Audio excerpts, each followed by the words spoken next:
Olá pessoal, tudo bem? Meu nome é Samir Karam, sou especialista em Design Thinking e metodologias ágeis, parceiro do Sebrae Santa Catarina, sou Head de Transformação Digital Lean de uma consultoria de desenvolvimento de software que entrega soluções digitais de uma maneira enxuta, de uma maneira Lean para os nossos clientes. Vim aqui hoje falar um pouco com vocês sobre como enfrentar os desafios desse mundo VUCA com muita inovação e muita criatividade.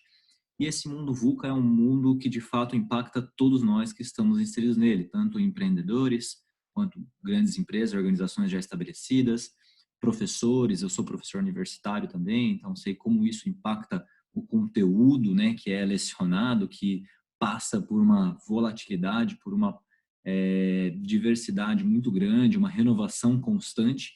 E para você que está estudando também, está inserido nesse contexto, né, nesse mercado VUCA. Então, eu vou explicar um pouquinho para vocês o que é isso e como que a gente pode, de fato, enfrentar esses desafios, tá? Para isso, eu vou primeiro falar um pouco com vocês sobre transformação digital, que é a minha área de atuação. O que será transformação digital? Essa palavrinha da moda, né? Essa palavrinha tão constante, tão comum. Será que transformação digital é somente o uso de novas tecnologias, né? Carro autônomo, celular com tela que dobra? Será que é isso que é transformação digital? Eu vou falar para vocês que não, que na verdade transformação digital não tem nada a ver com tecnologia, tem a ver com de fato esse cenário, esse mundo onde a gente está inserido, muito volátil, muito incerto, né, complexo e ambíguo, e a gente, claro, usa a tecnologia como um meio e não como um fim, né, como uma ferramenta para ajudar a gente a navegar, ainda mais nesse momento, nesse cenário que a gente está vivendo, né, de muita incerteza. É extremamente importante passar por transformações, passar por formas de enfrentar crises, de enfrentar situações adversas. Então, por isso que a gente usa os conceitos, né, da transformação digital. Eu vou trazer aqui os conceitos, então, de VUCA, né, o que de fato é esse mundo. Esse VUCA vem no acrônimo do Exército Americano, que tem a relação com as palavras volátil, incerto, complexo e ambíguo, né, já traduzindo. Volátil no sentido que é uma realidade que parece que escorre, uma realidade que no momento está ali presente, você pisca os olhos, no momento seguinte surge uma startup, um projeto, uma empresa, uma ideia que antes, há uma semana atrás, não existia e hoje passa a valer R$ 1 bilhão, né? Um mundo que você não consegue prever é um mundo incerto, né? Você poderia, nem o melhor apostador de bolsa, de mercado, consegue prever uma grande crise, consegue prever algo que possa mudar completamente a realidade. E hoje, cada vez mais, esse é o cenário que a gente vive, né? E vai continuar e vai ser cada vez mais frequente, mais constante. É a realidade que a gente está inserido atualmente, né? De fato, é uma tempestade de empresas, de ideias, de soluções, de temas, de muita informação que torna esse mundo complexo, né? A letra C tem a ver com, de fato, a quantidade de informação que é gerada hoje no mundo. A gente tem uma pesquisa que diz que hoje, a cada 2 dias, é gerada o mesmo número de informações que foram geradas do início da humanidade, da civilização, até o ano de 2003. Então, pense você como navegar nesse mundo complexo, com muitos dados que você não sabe, de fato, onde focar, o que estudar, o que passar adiante de conhecimento. E o mundo ambíguo, que é esse mundo onde uma questão, uma palavra, uma letrinha da moda, uma buzzword, tem vários significados. E você, de fato, quer comunicar algo e tem falhas graves de comunicação. Então, realmente, esse é um problema. E como que a gente faz para ajudar a minimizar os efeitos desse problema? A gente usa os conceitos, né, que foram criados também usando esse acrônimo VUCA, mas como soluções, né, o que a gente chama de VUCA Prime. VUCA Prime tem a ver com dar visão, né? A volatilidade você tenta mitigar com visão, ou seja, passar para as pessoas, para os seus colegas de trabalho, para aqueles que você está passando adiante conhecimento, qual é, de fato, o norte, qual é a bússola, qual é o destino, qual é o caminho. E se a gente souber, nossa equipe de trabalho que estiver junto com a gente souber onde precisa se chegar, com certeza vai ser muito mais fácil navegar por um maremoto, navegar por uma tempestade, saber corrigir rota muito rápido. Entendimento tem a ver com ir a fundo nas informações que são passadas e não navegar, né, nesse cenário, por exemplo, de internet, de informações de especialistas de tweets, né, onde você fica muito superficial. Tem a ver com estudar a fundo assuntos e temas e pesquisas, ir atrás de livros, de conteúdo que possa te trazer um entendimento e uma clareza, né? Algo para você poder discutir, debater e navegar nesse cenário de complexidade. E a agilidade, por fim, tem a ver não com velocidade. A gente vai falar aqui para vocês logo mais nesse bate-papo qual a diferença de agilidade e velocidade, mas a agilidade, já adiantando, tem a ver com uma forma de superar obstáculos, tem a ver com uma forma de contornar desafios. Tudo bem? Então, nesse cenário, não é o mais forte que sobrevive, nem o mais inteligente, aquele que mais estuda, aquele que tem uma bagagem de conhecimento, mas é o que melhor se adapta às mudanças. Nesse cenário de hoje, isso fica claro de que a adaptabilidade é a bola da vez.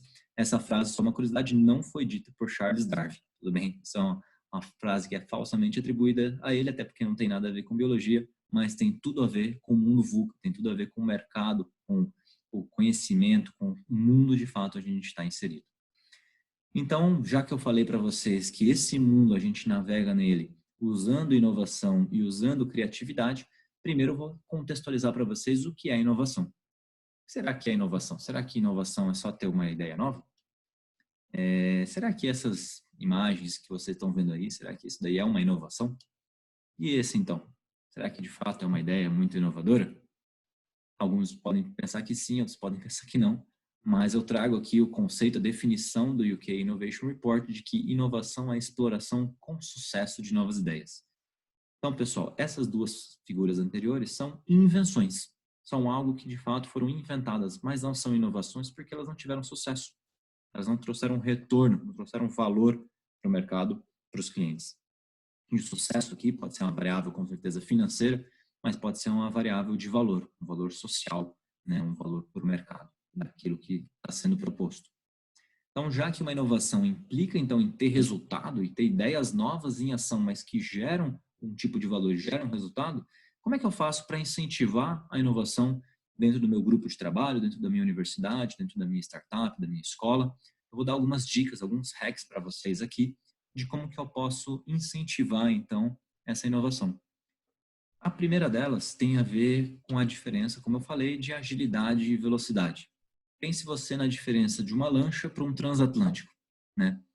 As duas podem ser rápidas, né? Mas qual delas é mais ágil?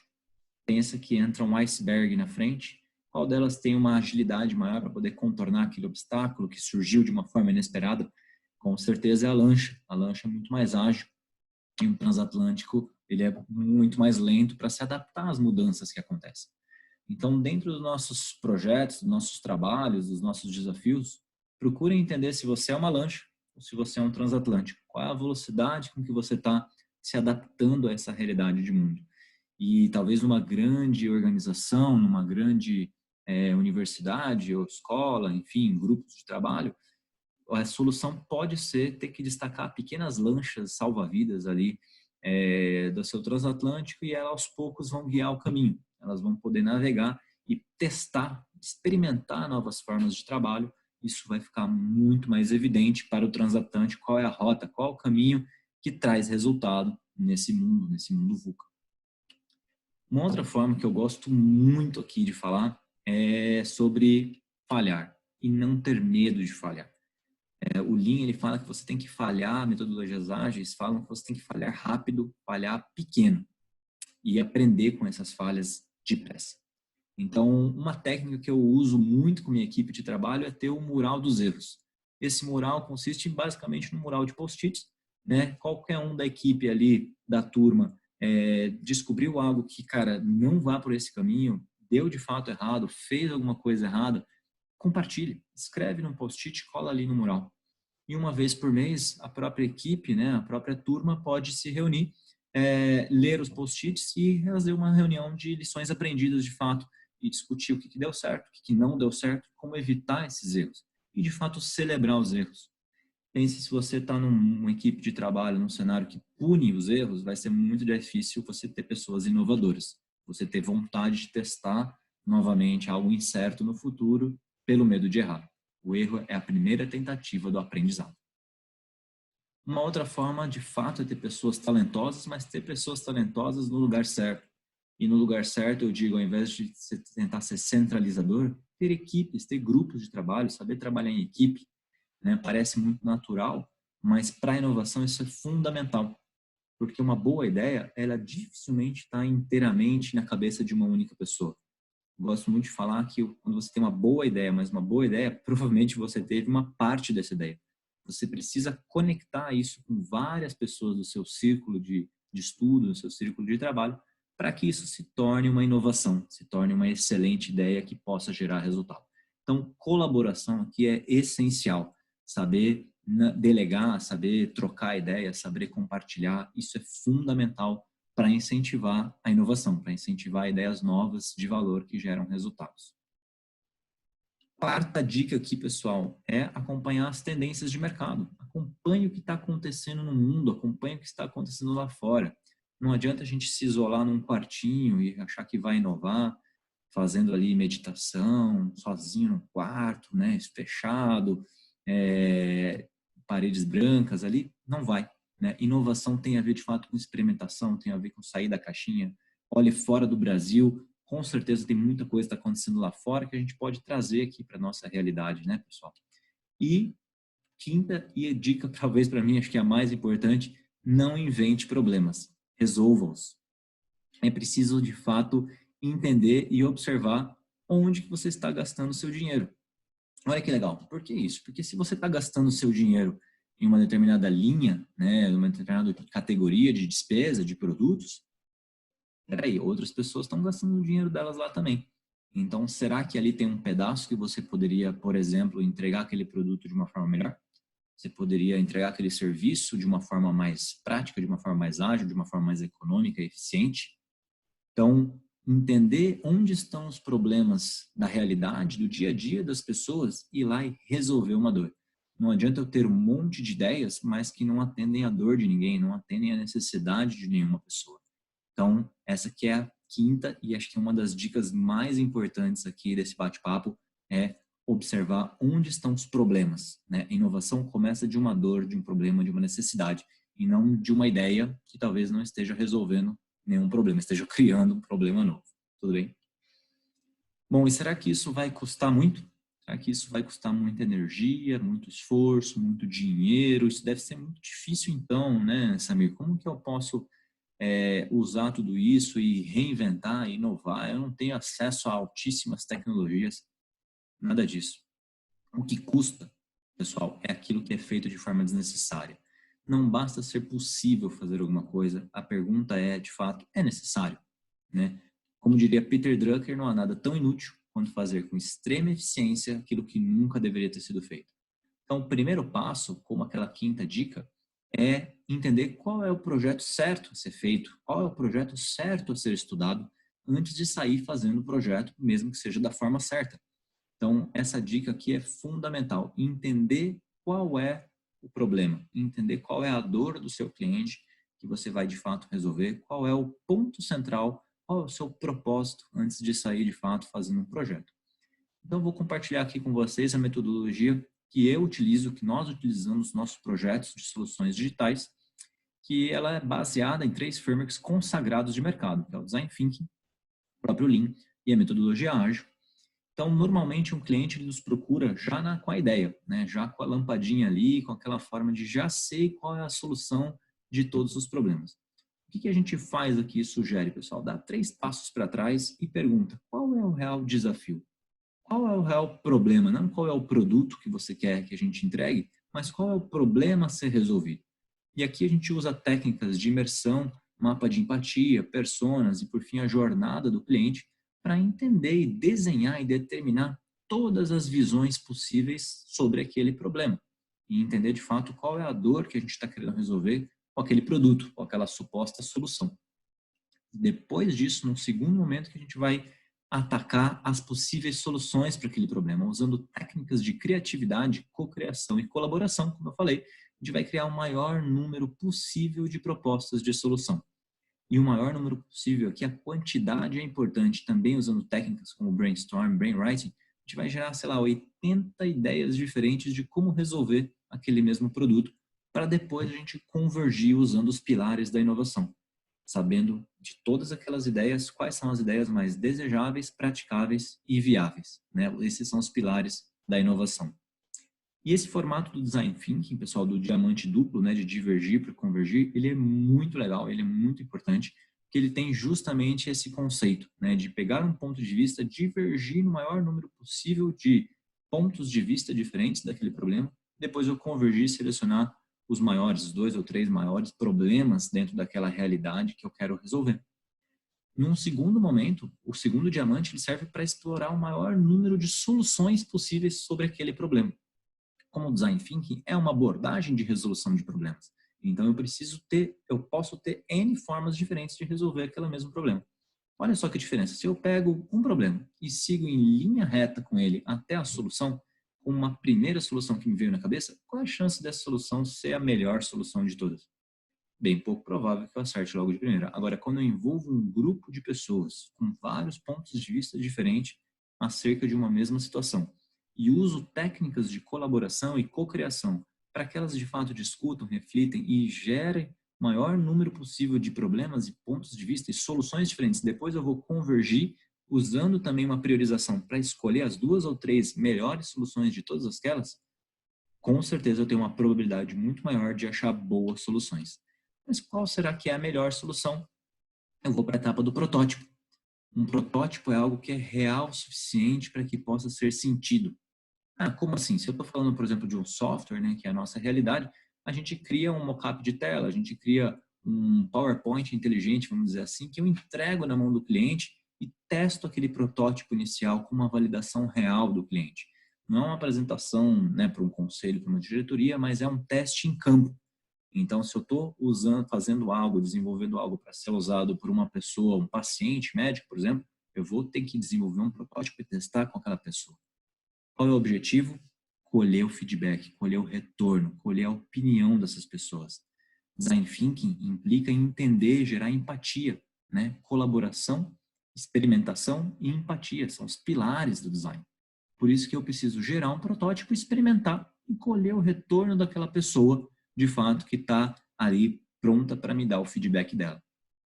Essa, pessoal, aí sim eu chego de volta na solução, chego ali na lampadinha e eu estou pronto para quê? Para entregar o produto final?